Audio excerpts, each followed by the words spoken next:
Kaidah yang kedua, segala yang datang dari Allah itu tidak mungkin buruk. Tidak mungkin. Kenapa kita diminta untuk taat dengan mutlak? Karena segala yang datang dari Allah pasti baik. Ya, pasti baik. Karena Allah menurunkan segala maslahat sesuai kebutuhan kita.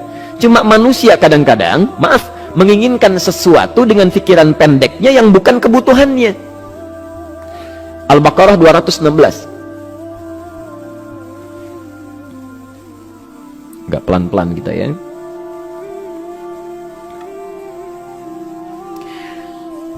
Bapak Ibu kalau diminta milih, pilih motor, pilih mobil. Apa? Pilih motor, pilih mobil. Kalau sebagai manusia biasa pilih motor, keterlaluan itu. Umumnya akan memilih mobil. Akan memilih mobil umumnya. Tapi kadang-kadang kita menginginkan sesuatu yang tinggi, menurut Allah itu bukan kebutuhan kamu. Kebutuhan kamu itu motor. Ya. Keperluan kamu motor. Kalau kamu punya mobil, sulit nantinya. Gangnya sempit, mesti bikin garasi, anggaran bertambah, dipikirin juga. Capek. Sudah, motor saja, terbebas dari banyak kemacetan. Mampu diurai, tidak banyak difikirkan. Pelan-pelan. Turun ayat, kutiba alaikumul qitalu wa huwa kurhul lakum. Ya. Diwajibkan atas kalian berperang. Dulu orang diminta jihad gelisah, ya. Gelisah. Nah, kalau ada perintah Allah yang melahirkan kegelisahan, ini maknanya. Ya. Tidak harus dalam konteks jihad yang fisik, ya. Jihad, maaf, melawan hawa nafsu kita. Jihad melawan pikiran kita. Jihad melawan prasangka buruk kita. Kadang-kadang ada keinginan kita yang kita inginkan menurut Allah itu belum baik untuk kita. Nah, sifat manusia ketika diberikan oleh Allah keputusan yang terbaik, kadang-kadang ada sifat dalam hatinya gejolak, belum bisa menerima. Ya. Ada gejolak di hatinya. Dalam keadaan demikian kata Quran, kutiba alaikumul qital. Kalau Anda merasakan sesuatu sedang ada gejolak di jiwa, sulit menerima ketetapan Allah, maka perangi perasaan-perasaan buruk itu. Wa huwa kurhul lakum, walaupun itu sulit. Walaupun itu sulit. Jangan berprasangka buruk dulu pada Allah. Ayat yang indahnya, perhatikan kalimatnya. Asa an takrahu syai'an fahuwa khairul lakum. Boleh jadi Anda tidak menyukai sesuatu, di balik itu ada kebaikan-kebaikan besar yang Allah sedang rencanakan. Ya. Karena pikiran kita pendek, maunya sekarang saja. Tapi subhanallah, Allah sangat panjang, tidak ada batasnya. Allah memberikan maslahat sampai kamu meninggal, ini maslahatnya. Kamu berpikir sekarang saja. Wa asa an tuhibbu syai'an wa huwa syarrul lakum. Sedangkan boleh jadi di balik yang kita sukai ada keburukan yang sedang menunggu kita di depan ini, kamu tidak tahu. Ya. Apa logikanya? Wallahu ya'lamu. Allah tahu masa depan yang akan terjadi menimpa kita, wa antum la ta'lamun. Sedangkan kalian tidak bisa membaca masa depan. Ya. Saya punya adik perempuan datang lalu meminta doa. Kak, saya ingin tes katanya. Ya, di salah satu bank. Kemudian sudah pada tahap akhir yang menurut hitung-hitungan manusia dan perkiraannya insya Allah lulus, karena tidak ada alasan apa-apa lagi untuk tidak meluluskan. Baik, bismillah, kita berdoa. Tapi doa kita seperti dibimbing oleh Quran, tidak minta dunia saja ya. Jadi dunia baik, Al-Baqarah 201, Rabbana atina fid dunya wa fil akhirah ya. Dunia minta baik, akhirat minta baik. Tapi aturan dunia dan akhirat ini jangan disebandingkan, rugi. Dunia itu kecil, akhirat lebih besar. Dunia itu kecil, makanya diatur di Al-Qasas ya, ayat 77 sampai 78 itu aturannya, wabtaghi fima atakallahu daral akhirah wala tansa nasibaka minad dunya. Minta seluas-luasnya akhirat, tapi dunia jangan berlebihan ya. Sekedar mencukupi kebutuhan kita saja ya. Pakaian, Bapak Ibu sekalian ya, kita beli pakaian sesuai kebutuhan saja, jangan berlebihan ya. Cukup ketika kita akan sholat, layak, indah dalam pandangan Allah. Ketika kita akan bermuamalah, bagus, tidak mengecewakan orang lain, sudah. Maka waktu selebihnya, ketika kita mencari sesuai kebutuhan, waktu selebihnya bisa digunakan untuk memperbanyak ibadah. Tidak banyak energi terbuang, uang juga terbuang, tenaga juga terbuang. Bayangkan kalau keinginannya macam-macam. Wah, ingin baju terbaru, ingin tasnya Hermes, mereknya dari Paris, sekarang juga mesti dibeli. Wah, uangnya sudah 400 juta keluar, tenaga mesti keluar, beli tiketnya macam-macam dan sebagainya. Habis waktu untuk mengejar dunia, ibadah tertinggalkan. Rumusnya dunia itu secukupnya saja. Nah, Yang paling menarik, kita doakan supaya Allah memberikan kebaikan dunia dan akhiratnya yang paling utama. Maka datanglah dengan lesu mengatakan, saya tidak lulus katanya. Kenapa? Saya bilang, saya tidak tahu, saya sudah berusaha. Tapi konon kabarnya, saingan saya adalah anak salah satu pejabat. Masya Allah. Saya bilang, kamu jangan bersedih. Kamu menginginkan sesuatu dengan pikiran pendek, Allah pasti memberikan yang terbaik yang tidak terlukiskan nanti. Subhanallah. Pekan beberapa hari setelah itu, muncul berita, ternyata dia diterima di bank syariah. Ya. Dia menginginkan sesuatu yang diinginkan, Allah menginginkan lebih dari apa yang dia harapkan. Dikasih bank syariah, di situ terjaga, meningkat keagamaannya, terjaga hijabnya, segalanya, dan disitulah kemudian diarahkan untuk menemukan jodohnya. Masya Allah. Dia berpikir saat itu Allah merencanakan masa depannya. Ya.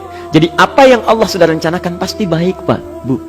Jadi tadi dari salat subuh yang pertama kali ingin disampaikan adalah, coba dilihat sampai subuh ini, adakah aturan Allah dan Rasulnya yang sampai subuh ini pernah kita langgar, pernah kita ragukan. Barangkali itu yang membuat kehidupan kita sulit. Ya. Allah, Rasul membuat aturan. Dan ada 4 tipikal orang, ya, 4 tipikal orang bila dihubungkan dengan aturan yang Allah dan Rasul sudah buat itu. 1, ada yang ikut aturan.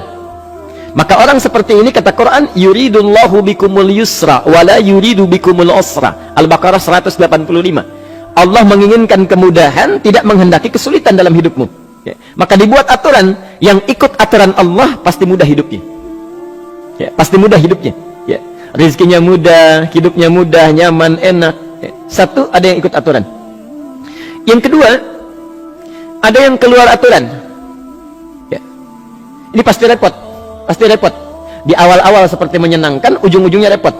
Allah bilang, jujur, jangan berdusta. Kalau dusta celaka. Wailul lil mukadzibin. Celaka bagi para pendusta. Dia keluar aturan, dia berdusta. Awal-awal memang nikmat. Besok. Ya. Pak, ini amplop siapa ya? Ya. Maaf Pak, ini amplop memang ini khusus Pak, anggaran tertentu, tidak ada kaitan dengan proyek ini. Padahal ada kaitan dengan proyek, dia sisihkan untuk kepentingan pribadinya. Bohong. Saat itu merasakan enak dapat tambahan, besok-besok dikejar-kejar sama aparat kepolisian. Ya. Celaka.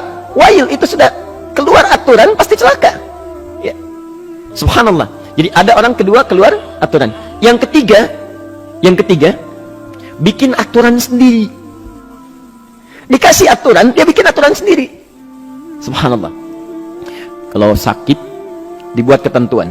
Sakit pertama, kalau biasa-biasa saja, ya, subhanallah, ikhtiarnya pergi ke dokter. Seorang sahabat datang kepada Rasulullah, ya Rasulullah, saya sakit, tolong doakan saya. Kata Nabi, idhab ila tabib, pergi ke dokter. Ini orang pintar sekali. Kata orang ini, ya Rasulullah, Anda kan Nabi Rasul, angkat tangan Anda, Allah kan maha menyembuhkan, nanti Allah sembuhkan saya. Cerdas ya?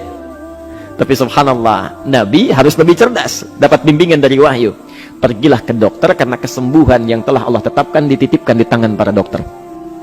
Masya Allah. Pergi ke dokter. Ya.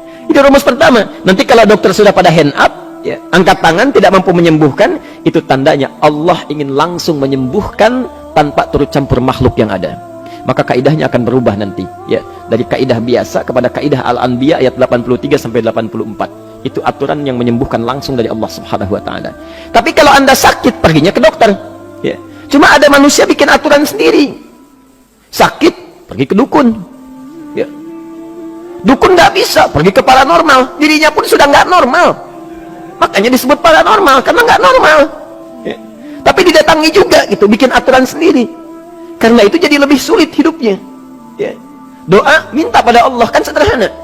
Ya. Doa, nggak bayar, nggak ada macam-macam, Masya Allah, gampang sebetulnya. Ada kekeringan, sekarang kan banyak kekeringan ya, banyak kekeringan.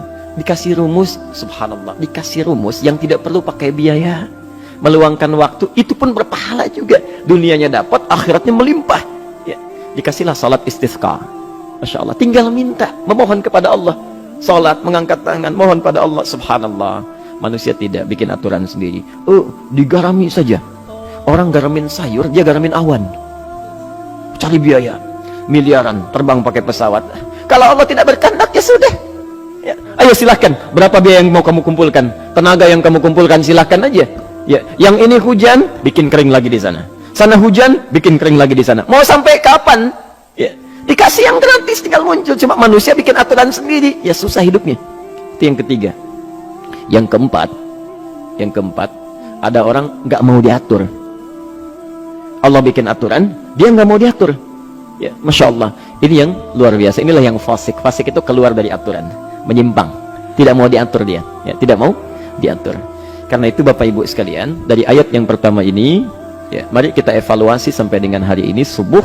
Dari ayatnya memang sederhana, singkat, padat, cuma satu ayat. Tapi meminta kita untuk melihat, sudahkah sampai hari ini taat pada Allah dan Rasulnya? Yang kedua, ketaatan kita apakah selalu ragu atau sudah melahirkan keyakinan yang paripurna? Ya. Yang ketiga, pelajari aturan-aturan Allah terkait kehidupan kita. Aturan salat, aturan muamalah, ya, aturan beraktivitas, aturan berumah tangga. Pelajari itu supaya mendapatkan kemudahan. Biasanya kesulitan didapatkan karena kita belum mengenal aturan Allah dan